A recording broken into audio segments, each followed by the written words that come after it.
Hi, this is Pastor Rick from the Buel Country Church. Today we have a guest speaker, Maher. Let's join now as Jason introduces him. We want to welcome Maher to Buel Country Church. We appreciate you filling in today. Mark grew up locally, he married Val, and they have 4 children. Val passed away March 15th after a strong fight against cancer. Mark is honoring the life and legacy of his wife through his speaking and as a writer. His books, Forever 46 and Complete the Circle, can be purchased on Amazon. Thank you again, Mark, for being here today. Thank you. I'm more nervous today because I know the love that all of you poured out to Val, and I know that, and it's like you can feel that, like the Spirit is strong in here.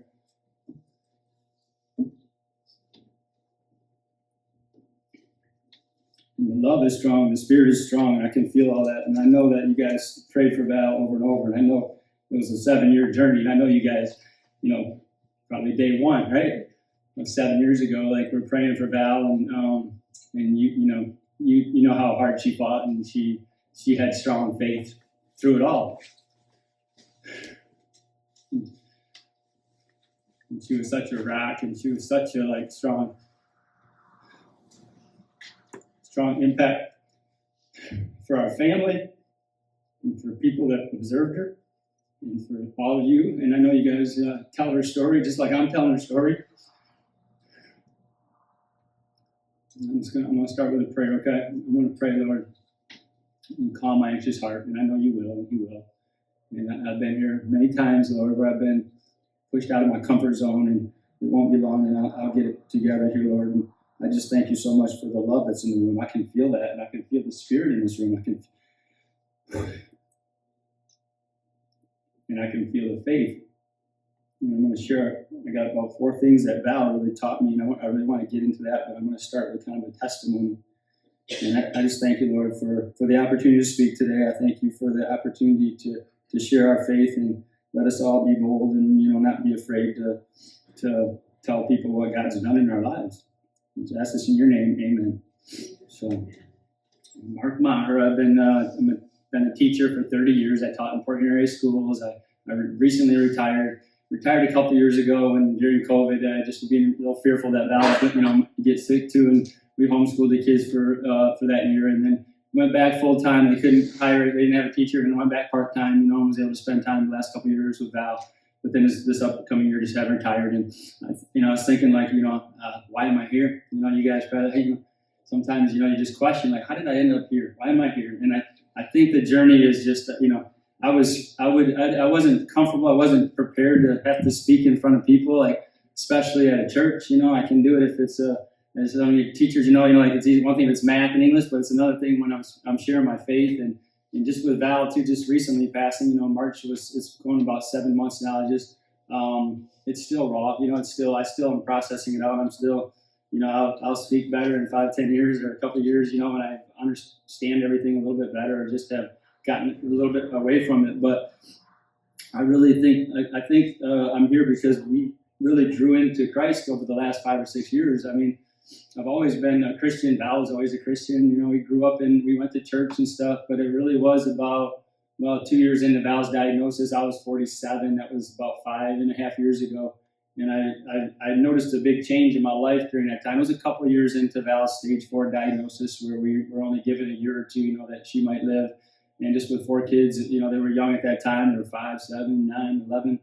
Luckily, thank you, Lord, that we got 7 years, and they're, so much more equipped now that they're older. But I think really during that process, we really drew to Christ. We had to, you just, when you go through stuff like that, you're trying to draw strength, hope, encouragement, and we found it in Christ, and I can look at Val's life and my life. We changed. We're not even close to the same people that we were. When I was 47, I just remember a couple years into her faith walk, I remember thinking to myself, who have you ever brought to Christ? Name one person. I couldn't name one person. I hadn't. There was nobody. I went to church.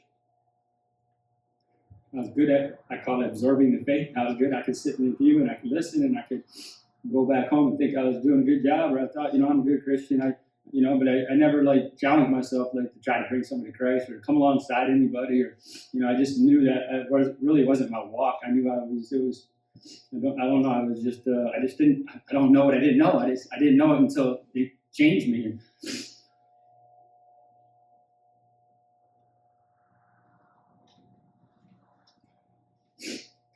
I get emotional on this, a lot of it's because I know what Christ has done in my life. I know what he's done in my life. And nobody knows that but me, but I know because I know where I started. I know where I was when I was 47. I know where I am now at 53. And I go, the growth that he made those last 5 years, and even in Val too, compared to our first 47 years, I just see that. And I know like how powerful that was. But what led me to my faith a little bit was there was a period where I was, Val, I was like, I just want to share my faith. I want to I don't know how to do it, and thank you. And she said, maybe, right? Actually, like I said, I don't want to do it through Facebook. I didn't want to just share a message. I wasn't even on Facebook. I just was I just don't know how to connect to people. I don't know how to kind of do it. And I started a message, it was 5.5 years ago. And I didn't really know the Bible that well. I didn't feel like I knew the Bible. I was really just trying to one Bible verse a day. And I really was just trying to learn it. And I did that for 5 years. I didn't miss a day. It was over 2,000 messages. I'm not saying the messages were great, but they were I just was very consistent, and I didn't quit, and I kept doing it. And that really changed my faith. I think I had to draw into the Word. I was digging into the Bible, it's Philippians 3:8 where he says, I consider everything else garbage now to know Christ. And that's what happened to me. I knew Christ, and it didn't take long, and I was gaining Christ, and it was everything else changed, But it started with that journey of just being consistent and a step of obedience, doing that. That really got me kind of going in my faith. And then now that's led to 2 books. It's led to, it all has led to other things. It's led to me speaking here. It's led to a lot of that. And it just started with that one step of faith. But I like the verse, James 4:8. It says, draw close to Christ and he'll draw close to you. I think that was really on me. I don't think I really was drawing close to Christ. It was at a certain point, I was like, oh, it's on me. I have to draw close to Christ, and he'll come close to. I have to read my Bible. I have to listen to sermons. I have to, I have to come alongside people. So that verse was pretty powerful on me. And then just Val's journey. We went through and I know you guys were praying for her the whole time. And that's why it's more emotional for me, because I can speak at another church and they don't know Val. But you guys know Val, or you know of Val, and I know that you guys prayed for her so much. But it was so much of that journey was she would have scans, and it was every 3 months we'd have scans. It's 7 years, and you would hope for what they call no progression, and then you knew okay, we got to buy you another 3 months that you could felt good about what was going on. But then you get it had spread, or they'd say it progressed, and you always knew you were going on to another level of treatment that was going to be a little harsher, a little bit tougher on her. And you also kind of knew you were running out of options. And the first 4 years we had, she would do what they call hormone treatment, but then it became chemo probably the last 3 years. And it just kind of got more toxic as we went. And we actually just ran out of options at the end. We could have done maybe one more, but she just, she didn't want to take, go one more level harder. It would have been all we would have had anyways. And she knew the cancer or the chemo was, a lot on her as well. So it was really obviously, every time you go through that stuff, your faith, it's that desperate faith that you gain through all the scans and Val, and some of you guys might know, but on Facebook and stuff, she would break us, but she would always hear hope in her messages, or she would try, and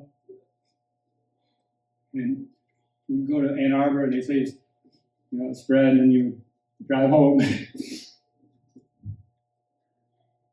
By the time we got home, probably, by the evening, she could find hope, in her words, and she would put forth a message, and it was how's Val, she could always do that. She could always, she was such a rock that way, I think she's known for she's known for her faith and just her strength. And so just to observe all that, all the time is just she never really had that woe is me, or she just was so strong, and so it impacted me, powerfully.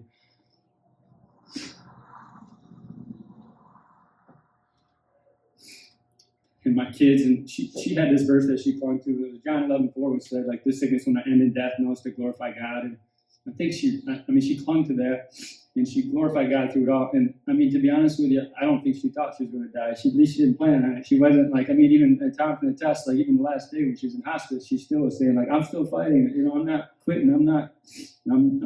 She just still was. There was no surrender. I'd say that, like, for sure. Like, she protected us. She was very strong at, like, she would not let us know how she was really doing and feeling. And even till, the last day, like in her cognitive skills had just gone. So, down, and she had hospice for about the last 36 hours. But even then, I mean, she could talk to you for a limited amount of time. But anybody that came to visit her, she always said, I love you. Like, it was always at the core of her, it was always, I love you. So that was a big part of our faith, like that faith walk and just that journey. I'm up here, I'm strong because Val was strong. I mean, there's the strong correlation between the two of us, and we just walked alongside each other. Like, we were searching for strength and hope, because that's all we had, But I'm going to kind of talk about 4 things that really, like, I learned a lot from Val. And one of them was connection. Like, I just saw Val connect to so many people. She knew she was always trying to invite one more. And I see you guys in here, and I hope that, when I see, like, families there, you're trying to invite people and try to bring one more person, come along with people. That connection is so important. And she was so good at that. And I see that in her life now. I mean, I saw it throughout, but I really saw it even in the last year or so. There was so many women that, especially, she just had more of a focus on women, where she would, like, really connect them, and people got to know each other through Val. Like, she might invite people to small groups. She would invite them to prayer groups. She'd go for walks with people, and she had a way of, like, connecting people. And all of a sudden, like, your faith kind of flourishes. It's like it becomes 5, becomes 10, becomes 20, and that's what she was really good at. And I think we have to remember to do that. From an evangelical standpoint, to come alongside people, that I think was one of her gifts that I really observed was her power of connection. The Great Commission on Matthew 28:19 tells us to go to try to be disciples to others. And I saw that in Val. I see that in my own life now. I mean, I probably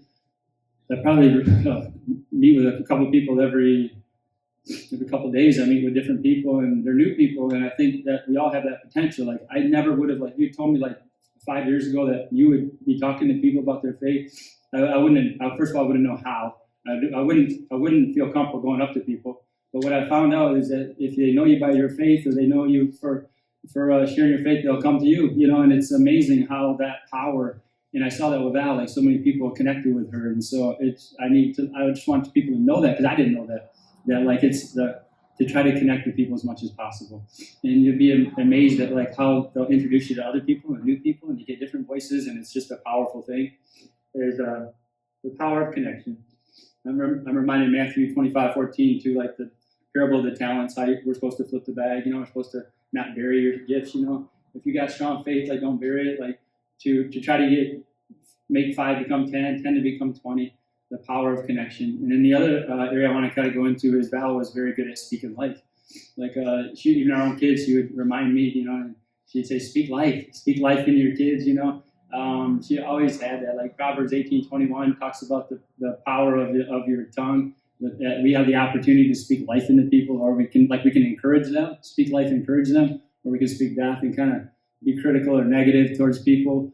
But that powerful, it's very powerful to speak life into people. And Val was really good at that. Like, she was good at encouraging people. She saw, like, the best in you. And I like, in turn, now say, I got to work on it myself. Like, I have to work on encouraging people and speaking life into them. And through faith, like, it's not just, you're good at sports or something else, but it's also, like, through the faith, like, try to encourage people, speak life into them, make them, I think that's the part where we're trying to even do a podcast we just got, like, a guy asked me if I wanted to do one. I'm excited about it. It's going to be called Speak Life, because Valerie wanted to do a Speak Life podcast. She did about 3 of them with her sisters, and she did it with a lady named Keitha Knuth. But she really wanted to do that. She just didn't have the energy to do it. But she wanted to, so I'm so excited about doing that. But one of the first questions that Val would ask people was, like, who speaks life into you? And it was always an interesting question to hear what people would answer, because, a lot of times they could go back to a coach that they had, 20, 30 years ago. And I've been doing it a lot lately, asking people, like, who speaks life into you? And you guys can all, think about who has encouraged you in your faith walk. And sometimes some of the people I've been talking to as of late, I find out that it's rare that they'll say to me, I don't have anybody that speaks life into me. It reminds me of this phrase that says you're kind of the average of your 5 friends, like the people that you surround yourself with. Like, do the people that you're surrounded with, do they talk faith to you? Do they encourage you in your faith? Do they share their faith with you? But sometimes I'm finding now that it's kind of rare in our society. Like, it's become rare where, like, people are, at least the people I'm talking to, they're saying, I don't really have anybody that speaks, and sometimes, to be honest with you, they're like, you're the person that speaks faith to me. And it's like, I go, wow, that's rare. Or I thinking to myself, we have that opportunity as Christians to really do that, to come alongside people and share our faith and just say, hey, how are you doing? Like, in your faith walk, and to try to make that an emphasis, to try to speak life into people and to encourage people. We've kind of got this, I don't know how to say it, but it's kind of like a judgment type spirit now, where we kind of are quick to judge on people, where we need to learn how to kind of see the best in people. And when we encourage them like that, it means a lot to people. They remember all that. I think when you've gone through like the cancer walk, I can feel that with this group right here. Like, not everybody gets to experience what it's like to have people love on you, or to pray for you, or to encourage you, or to speak life into you, or to connect to you. And when it happens to you, you really, like, that's bonding. Like, I want to pour that back out. I want to help. I want to connect to you. I want to love on you. I want to speak life into you. Val and I just were able to really witness that. People would come to the house, they would bring meals often. People would just come in to chat with us. They would encourage us through that. And it's just so powerful. Like, it's just, obviously I never experienced it until Val was diagnosed with cancer. And just to have so many people that would encourage us. And that's, as soon as I walk into this church, I can feel that. I like, oh man, this church, like, hey, they got people that are like, I'm speaking to the choir here, Like, they already know all this, But like, this is what it's all about, though. It is that, And I think the third area that, and again, I'm probably speaking to the choir, I know I am, but it's love. Like, you got to have strong love. Like, you have to care. You got to want to. You got to come alongside people. It has to be high on your priority. You have to embrace people, not kind of push people away. And I just saw so much of that with Val. And really, throughout the whole Bible, I always think of, like, it's love God with all your heart, with all your soul, with all your mind, love others, Like, that love, it has to be really strong. Like, that's kind of the barometer of our faith. 2 Corinthians 13:2 says, I can have faith that can move mountains, but if I don't have love, I'm nothing. And I can relate to that because, like I said, I was kind of one of those guys that was kind of sat in the pew. I wasn't really coming alongside people. I wasn't loving on people. I was gaining some faith while I sat in church, but I wasn't, like, loving people like I should have or could have, And I just now look back and go, man, I kind of, like, in regret, I'm like, man, I missed a lot of missed opportunities, they were all around me. Like, people were hurting, people were, I could have come alongside people a lot more than what I have or did. And now, like, I'm more observant to it. I think God can, you kind of, like, you get in that, you get in that Bible and you start reading and you just start, it's like it starts to change you, right? And He can change, like, your capacity for love. Like, you just get where you're like, man, I love people way more than I ever, like, I just, like, you're excited to see people and meet people. And I just think love is, like, it's such a cornerstone to our faith. And they say, like, as Christians, we're known by our love.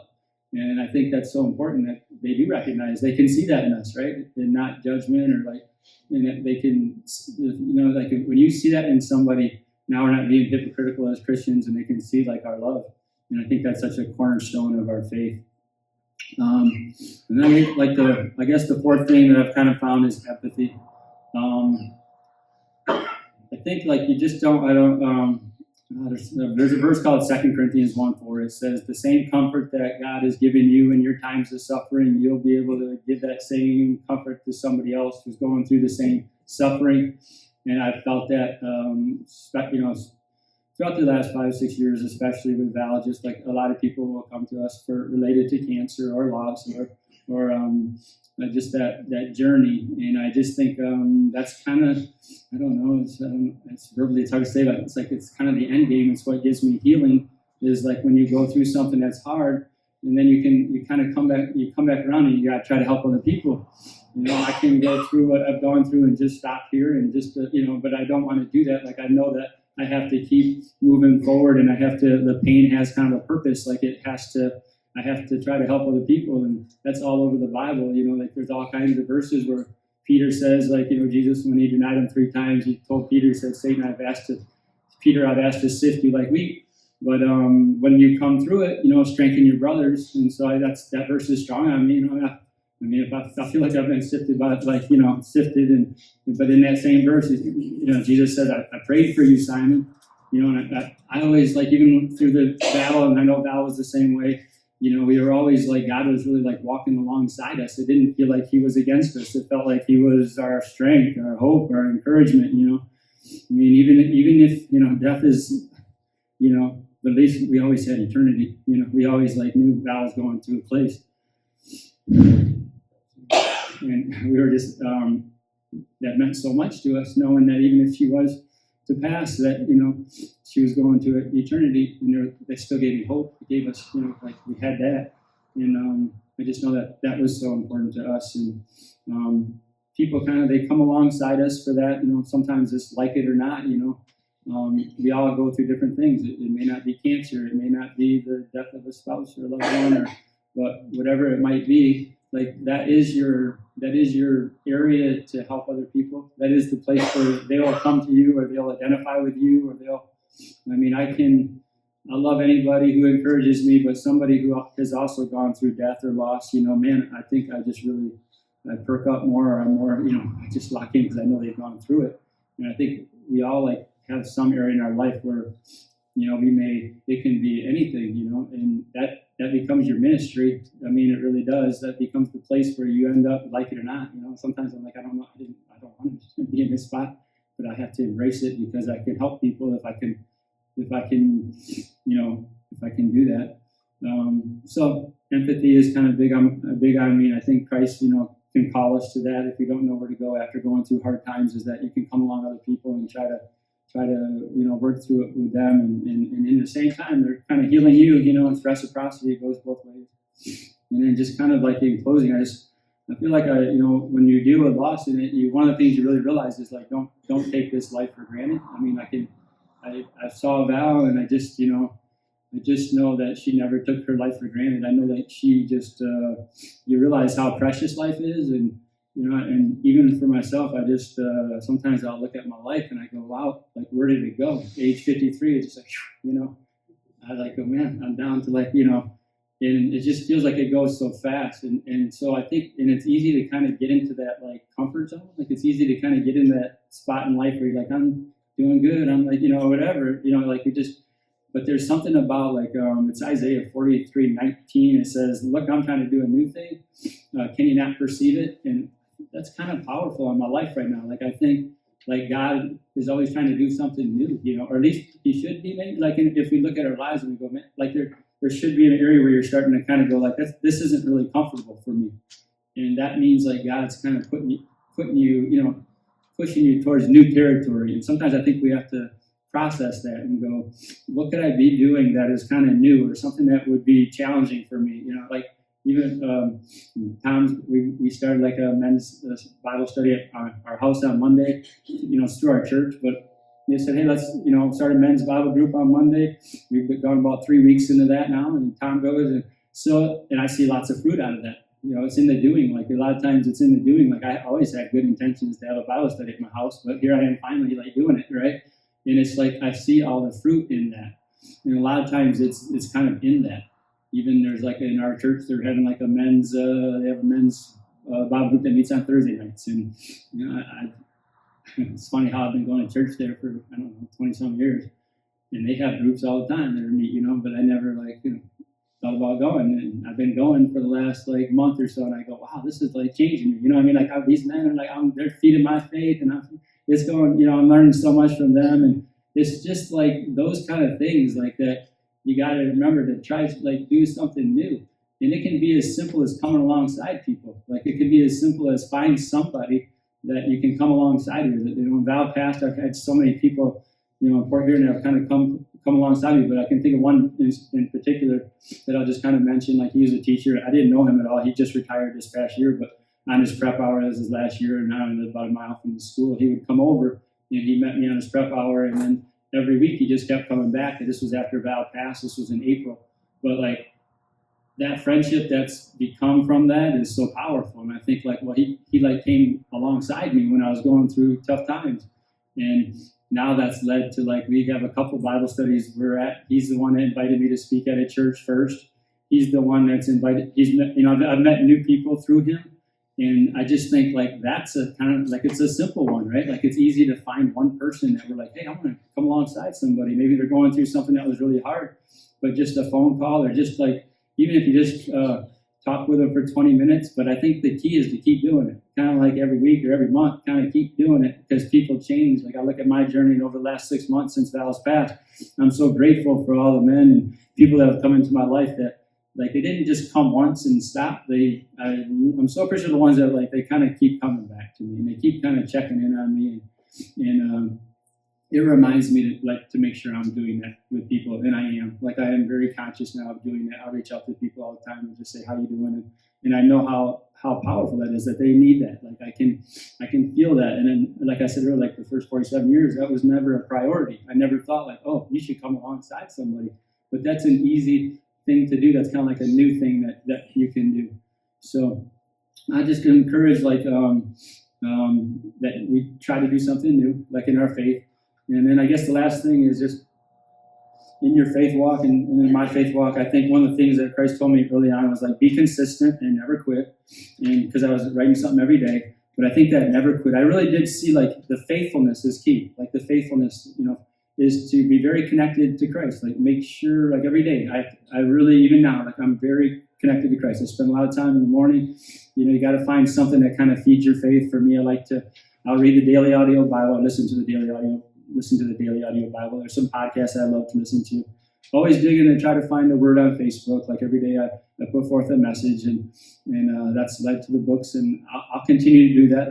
That's my calling. I think that's what God's kind of put on my heart to do for the future. And but it's always, like, feeding your faith is a key thing, because I know early on in my faith, I could go weeks, and then I would think to myself, like, have you even talked to God about this? Or have you even, like, I was definitely not, like, I'd go to church and I'd compartmentalize my faith there, for that hour. But after that, when I got into the real world, it was, I was trying to do everything in my own strength. But I look back and I go now, and I'm very aware that, like, you got to keep feeding your faith, like, somehow, some way. Like, it's either reading the Bible or, even just not only just reading the Bible. I think talking to people is a key thing. I think people can really encourage each other in their faith. I think it's Romans 1:12 that says, like, I want to be encouraged by your faith, and you encourage me with your faith. I think that's really powerful. I know for me it is. When I talk to people and they just talk to me about their faith, and it's a powerful thing for me. Like, it really means something to me. And I learn so much by listening to other people, because we're all like in this together. You know what I mean? Like, we don't have to be on an island. We don't have to go through this together. Like, if you light somebody's candle, it doesn't cost you nothing to do that. It doesn't cost anything to share your faith. And it's powerful. It's a powerful thing. Like, it just gives you strength, hope, and encouragement. And so I think, just in kind of closing, that's what I wanted to share. So if there's any questions, I'll take any questions, or if there's anything else. But I just want to say, too, I'm just so grateful that you guys, for all the prayers, too, because I know, like, right? Tom was always telling me that, like, they're praying for Val, and they met so much over all those years. And maybe the prayers have shifted, but I hope that, pray for our family. My kids, I hope they're doing well. They're trying. They watch Val, and they learned a lot through all that, and they're trying to be strong and, take one day at a time. So yeah. I got one point, Mark. Yes. You might mention how many people actually come to you through, writing those Facebook messages, and actually come to you, for to come alongside them, to encourage them, and it just shows how much need there is out there for that. There's probably every couple of days now somebody reaches out, wants to meet, wants to go for a walk, wants to go have coffee. It's real popular, and coffee tends to lead to, they talk about somebody else that needs it, and then we reach out to that person. Like, it becomes so, like, I never would have anticipated. When they say, like, God can do more than you can ask or imagine, Ephesians 3:20, like, it's true. Like, I never would have imagined. I had no idea, like, the power. But, and it's, yeah, every couple of days, people reach out, and then it becomes that, because they keep, then they other people. And because then, when you talk to somebody new, then they got friends or they got somebody that they'd like you to talk to and stuff. So, yeah. Anything else?